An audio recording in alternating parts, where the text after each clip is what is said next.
ஆமா பவி, இங்க எனி டைமும் பனி கொட்டிட்டே தான் இருக்கும். பாவம் இல்ல மாமா, இந்த ஊர் மக்கள்லாம் டெய்லி குளிரும் அவங்களுக்கு. நம்மளுக்கு ஒரு நாள் குளிரே தாங்க முடியல, அவங்களுக்கு டெய்லி குளிரும். என்னதான் பண்ணுவாங்களோ.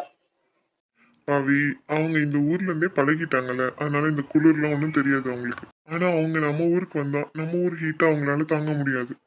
நம்ம ஊர்ல குளிரும் வெப்பமும் சரிசமமா இருக்கும். ஆனா இங்க அப்படி இருக்காது, குளிர் மட்டும்தான் ஜாஸ்தியா இருக்கும். சரி, மாமாவுக்கு நீங்க என்ன கேட்க போறீங்க நல்லாவே தெரியுது. முதல்ல வாங்க, எனக்கு சிம்லாவை சுத்தி காட்டுங்க. பவிக்குட்டி, மாமா உன்னை ஷிம்லாலாம் கூட்டு வந்திருக்கேன்னு மாமா பார்த்தா உனக்கு பாவமா இல்லையா? இல்ல இல்ல, இது சரிப்பட்டு வராது. நான் போய் ட்ரெஸ் சேஞ்ச் பண்ணிட்டு ரெடி ஆகுறேன், நீங்களும் ரெடி ஆகுங்க.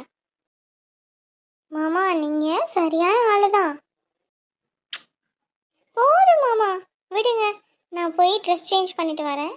மாமா, நான் இங்கே ஒரு அனுமான் கோயில் இருக்குன்னு கேள்விப்பட்டேன், அங்கே கூட்டிட்டு போறீங்களா? நம்ம இங்க கோயிலுக்கு போக வந்தோம். என்ன பவி நீ?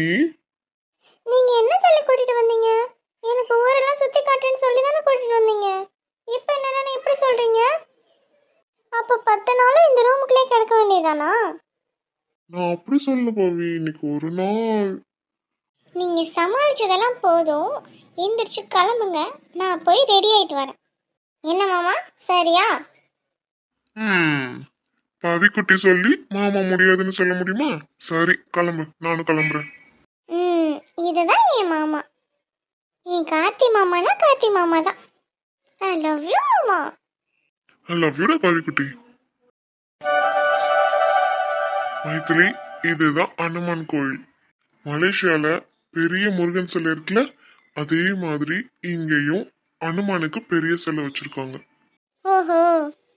இந்த கோயில் பேர் ஜக்கு ஹனுமான் மந்திர். சரி வா, உள்ள போய் பார்ப்போம். டாக்டர் கார்த்தி, நீங்க எப்போ வந்தீங்க? நாங்க இன்னைக்கு தான் வந்தோம். நீங்க என்னைக்கு வந்தீங்க? நாங்க வந்து 2 நாள் ஆகுது. என்ன டாக்டர், ஹனிமூன் ட்ரிப்பா? ஆமா சரவணா. நீங்க? நாங்களும் தான். நீங்க இன்னும் எத்தனை நாள் இருப்பீங்க இங்க? நான் இன்னும் 2 நாள்ல கிளம்பிடுவேன். நீங்க? நான் 10 நாள் கணக்கு போட்டு வந்திருக்கேன். பாப்போம். எங்க ஒர்க்கெல்லாம் இன்னொரு டாக்டர்கிட்ட கொடுத்துட்டு வந்திருக்கோம். அதுக்குள்ள எமர்ஜென்சின்னு கால் வந்துச்சுன்னா போக வேண்டியதா இருக்கும். அப்படி எதுவும் எமர்ஜென்சி கால் வரலன்னா நாங்க ஒரு 10 நாளைக்கு என்ஜாய் பண்ணிட்டு போக வேண்டியதுதான். ஹாய் மைத்திலி, எப்படி இருக்கீங்க? நான் நல்லா இருக்கேன் டாக்டர், நீங்க எப்படி இருக்கீங்க? எனக்கு என்ன, என் மாமா என்னை சூப்பரா பாத்துக்கிறாரு, நானும் நல்லா இருக்கேன். இவன் வரமாட்டேன்னு தான் சொன்னான். வேலை இருக்கு மாமா, அப்புறமா போய்க்கலான்னு. வேலை எல்லா டைமும் இருக்கத்தான் செய்யும் அப்படின்னு சொல்லிட்டு இவ்வளோ கூட்டிட்டு வந்திருக்கேன். ஆமா டாக்டர், கரெக்ட். வேலை எல்லா நேரமும் இருக்கத்தான் செய்யும். என்ஜாய் பண்ற டைம்ல தான் என்ஜாய் பண்ண முடியும். இன்னும் ஒரு 4 நாள் என்ஜாய் பண்ணுவோமா, அதுக்கப்புறம் எப்பயும் போல வேலையை பார்க்க ஆரம்பிச்சிருவோம். வேலைன்னு வந்ததுக்கு அப்புறம் பொண்டாட்டிங்களை எங்க நம்ம கவனிக்க முடியும்? அவங்களே நம்ம கிட்ட டைம் ஸ்பெண்ட் பண்ணுங்கன்னு சொன்னா கூட நம்மளால டைம் ஸ்பெண்ட் பண்ண முடியாதுல்ல. ஆமா சரவணா, அதனாலதான் நான் அவகிட்ட சண்டை போட்டு கூட்டு வந்திருக்கேன். இப்பதான் ஊர்ல இருந்து வந்தோம். வந்ததும் ஹனுமான் கோயிலுக்கு போகணும், கிளம்புங்கன்னு சொன்னான். சரின்னு கிளம்பியாச்சு. அப்படியே ஒவ்வொரு இடமா சுத்தி பார்க்க வேண்டியதுதான். நீங்களும் வாங்களே, நம்ம 4 பேரும் ஒன்னாவே சுத்தி பார்ப்போம். நாங்க பாதி இடம் சுத்தி பார்த்தாச்சு, இன்னும் பாதி இடம் தான் பாக்கி இருக்கு. ப்ளீஸ் சரவணா, நம்ம இன்னொரு வாட்டி அவங்க கூட சேர்ந்து சுத்தி பார்ப்போம். ஆமா சரவணா, ப்ளீஸ் எங்க கூட வாங்க. சரி. சாமி கும்பிட்டுட்டு வேற இடம்லாம் சுத்தி பார்ப்போம். தேங்க்ஸ். பரவாயில்ல டாக்டர். சரி வாங்க, சாமி கும்பிடுவோம். சரி. தூங்க வேண்டியதான். அடி வயிறு ரொம்ப வலிக்குது. என்னடி, என்னாச்சு? நீ ஒன்றும் பதறாத, அது சூட்டு வலின்னு தான் சொன்னாங்க, அதனால தான் மோர் குடிச்சிருக்கேன். ஒன்றும் பிரச்சனை இல்லை, கொஞ்சம் கொஞ்சமாக சரியாயிரும். ஏய், ரொம்ப வலிக்குதுன்னா சொல்லு, வா ஹாஸ்பிட்டல் போயிட்டு வருவோம். ஹாஸ்பிட்டல் போகிற அளவுக்குலாம் இல்லைடா, அடிக்கடி வரும்ல அந்த வலி தான். நீ இப்போ ஃப்ரீயா இல்லை பிஸியாக இருக்கியா? ஏன் கேட்குற? ஹாஸ்பிட்டல் போகணுமா? வா போவோம்.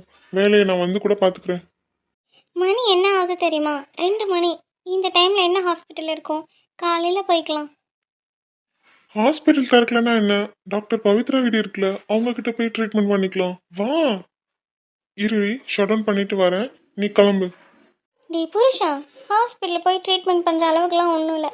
நான் மோர் குடிச்சிருக்கேன், சரியாக போயிடும். கொஞ்ச நேரம் நான் உன் கூட உட்காரலாம் தான் வந்தேன். சரி வா. ம். என்னடா ரொம்ப பெயினா இருக்கா? வலிக்குதுன்னா உண்மையே சொல்லுடி. வாடி ஹாஸ்பிட்டல் போவோம். எதுக்கு வலி தாங்கிக்கிட்டு இருக்க? எனக்கு ஒன்றும் வலிக்கல, பரவாயில்ல இப்போ. அப்ப ஏன் முகம் இவ்வளோ வாடி இருக்கு? அது இல்லை, இன்னைக்கு ஒரு படம் பார்த்தேன். அந்த படத்தில் ஒரு பொண்ணு ப்ரெக்னெண்ட்டாக இருக்கா. அப்புறம் கொஞ்ச நாளைக்கு அப்புறம் அவளுக்கு பிரசவ வலி வருது. எல்லாரும் அவளை பதறி போய் ஹாஸ்பிட்டலில் சேர்க்குறாங்க. சரி. அப்புறம் அந்த பொண்ணுக்கு நல்லபடியா குழந்தை பிறந்துருச்சா? குழந்தெல்லாம் நல்லபடியாக பிறந்துருச்சு.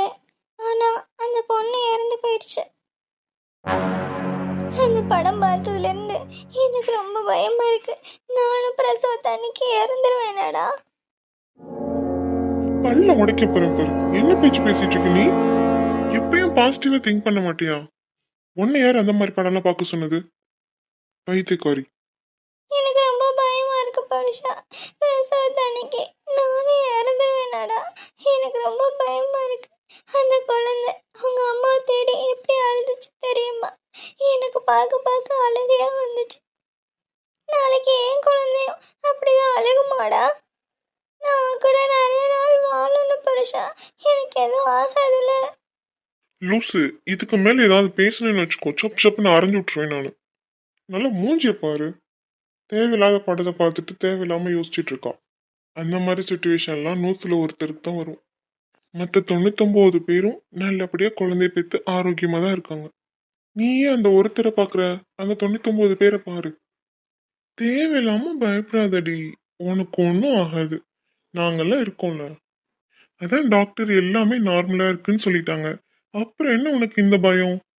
இந்த கண்ணை என் செல்ல பொண்டாட்டிக்கு எதுவும் ஆக விட மாட்டான். இதோ பாரு நிவ்யா, என் உயிர் உன்கிட்டயும் உன் உயிர் என்கிட்டயும் இருக்கும்போது நம்ம கிட்ட இருந்து நம்மளை யாராலையுமே பிரிக்க முடியாது. நான் சாகணும்னா நீ சாகணும், நீ சாகணும்னா நான் சாகணும். ஏன்னா உன் உயிர் என்கிட்ட இருக்கு. என்னைய மீறி நீ எங்கேயும் போக முடியாது என்னை விட்டு. இந்த ஜென்மம் மட்டும் இல்ல பொண்டாட்டி, நீ 7 ஜென்மத்துக்கும் நீ மட்டும்தான் என் பொண்டாட்டி. இந்த மாதிரி நேரத்துல எல்லாம் பாசிட்டிவா திங்க் பண்ணணும். பாசிட்டிவான விஷயங்களை பார்க்கணும். சரியா? தேவையில்லாம ஃபீல் பண்ணாதடி. வெளியில நீ எப்படி இருக்கியோ அதே மாதிரி தான் வயித்துல இருக்க நம்ம குழந்தையும் இருக்கும். நீ பயந்தேனா அதுவும் பயப்படும். நீ தைரியமா இருந்தேனா அதுவும் தைரியமா இருக்கும். அதனால நம்ம குழந்தை தைரியமா இருக்கணும்னா ஃபர்ஸ்ட் நீ தைரியமா இருக்கணும். உனக்கு எதுவும் ஆகாது. நீ நல்லபடியா நம்ம குழந்தைய பெத்து எடுத்துட்டு வருவ. இன்னும் 2 வாரம் டைம் கொடுத்துருக்காங்க. சரியா? அதுக்குள்ளே என் செல்ல பொண்டாட்டிக்கு வளகாப்பு போட்டு நான் அழகு பார்க்கணும். அதுக்கப்புறம் என் மக அப்பாவை தேடி வேகமா வந்துருவா. என் பொண்டாட்டியும் ஆரோக்கியமா இருப்பா. என்ன? சரியா? கொஞ்சம் சரி. எனக்கு ஒன்றும் ஆகாதுல்ல. நான் உன்னை விட்டு போக மாட்டேன்லடா. நான் உன்னைய போக விட்டாதானே நீ என்னை விட்டு போவ. நான் உன்னை டைட்டா பிடிச்சு வச்சுக்குவேனே. உம், என் செல்ல பொண்டாட்டிய நான் எங்கேயும் போக விட மாட்டேன். கொஞ்சம் சிரிடி. அப்போ எனக்கு ஒன்றும் ஆகாதுல்ல. ஒன்னும் ஆகாதுடி என் பைத்தியக்காரியே. இதை நினைச்சுதான் முகம் இவ்வளோ வாடி இருந்துச்சா? ஆமாண்டா, வலி ஒரு பக்கம் இருந்தாலும் இந்த படம் பார்த்ததுலேருந்து எனக்கு மனசே சரியில்லை. தயவு செஞ்சு நிவ்யா இந்த மாதிரி படம்லாம் பார்க்காத. இந்த மாதிரி நேரத்துல மனசுக்கு இதமா மெலோடி சாங்ஸ் கேட்கணும். நல்லா ஜோக்ஸ் கேட்கணும். சரியா? இந்த மாதிரி நேரத்துல சென்டிமெண்டலான படம்லாம் பார்த்து அழுகக்கூடாது. ம், சரி. நீ வேலையை முடிச்சிட்டியா? இல்லடா, இன்னும் கொஞ்சோண்டு இருக்கு. முடிச்சுட்டு தான் தூங்கணும். சரி, அப்போ நான் உன் கூடயே உட்காந்துருக்கேன். நீ முடிக்கிற வரைக்கும் நானும் உன் கூடயே உட்காந்துருக்கேன். மணி என்ன ஆகுது தெரியுமா? 2:30. போய் தூங்கு.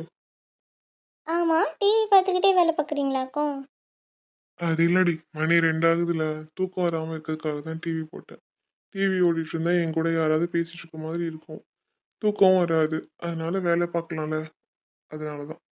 பேச்சு துணைக்கு ஆள் வேணும்னா நான் வந்திருப்பேன்ல. நானே அங்கே தூக்கம் வராமல் உட்காந்துட்ருக்கேன். இனி கூப்பிட்ருக்கலாம்ல. போ பொண்டாட்டி, தூங்கு போய். இப்போதான் நீ நல்லா தூங்க முடியும். குழந்தையெல்லாம் பிறந்துட்டா நீ விடிய விடிய உட்காந்துருக்க மாதிரி தான் இருக்கும். அதனால நல்லா தூங்கி எந்திரிமா. குழந்தைங்க எல்லாம் நைட்டு தான் அழுவாங்க. அதனால நீ விடிய விடிய முழிச்சிருக்க மாதிரி இருக்கும். இதான் டைம். நீ நல்லா தூங்கி எந்திரி. அதான் நைட்டு ஃபுல்லாக பார்த்துக்கிறதுக்கு நீ இருக்கேல, அப்புறம் நான் எதுக்கு முழிச்சு பார்க்கணும்? குழந்தைய பாத்துக்கிறதுலாம் சரிம்மா. குழந்தைக்கு ஃபீட் பண்ணணும்னா நீ தானே பண்ண முடியும். நான் என்ன பண்ண முடியும்? அவனுக்கு பசி அமர்த்திட்டு நான் உன்கிட்ட கொடுத்துருவேன். விடிய விடிய நீ தான் முழிச்சு பார்க்கணும். இது வேறயா? ஆமாம். என்ன புரிஞ்சுதா? நான் உன்கிட்ட கொடுத்துட்டு நான் நல்லா தூங்குவேன். நீ தான் அவனை பார்த்துக்கணும். ஆமா, இடையில என்ன அவனை பாத்துக்கோ அவனை பாத்துக்கணும் வருது வாயில? அவளன்னு சொல்லு. எனக்கு பொண்ணுதான் பிறப்பா. எனக்கு பேச்சுக்கு கூட அவன் வர மாட்டேங்குதுடா இப்போ. அவன் தான் வருது. வீட்டில் எல்லாரும் என் வயிறை பார்த்துட்டு உனக்கு ஆம்பளை பிள்ளைன்னு தான் சொல்கிறாங்க. அது எப்படி வயிறை பார்த்து சொல்ல முடியும்? அதெல்லாம் கிடையாது. நான் சொல்றேன், எனக்கு பொண்ணுதான் பிறப்பா.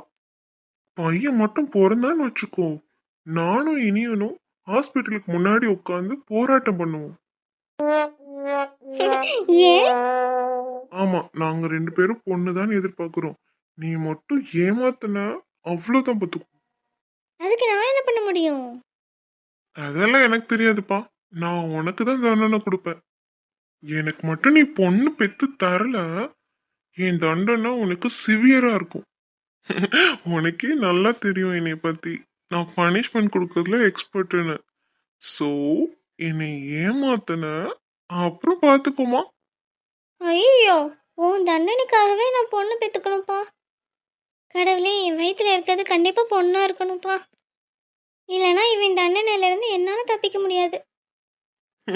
ஆமா, பாவம் புண்ணியெல்லாம் பார்க்க மாட்டேன் பாத்துக்கோ. ஆமாம், பயங்கர கொடுமைக்காரன் இவன்.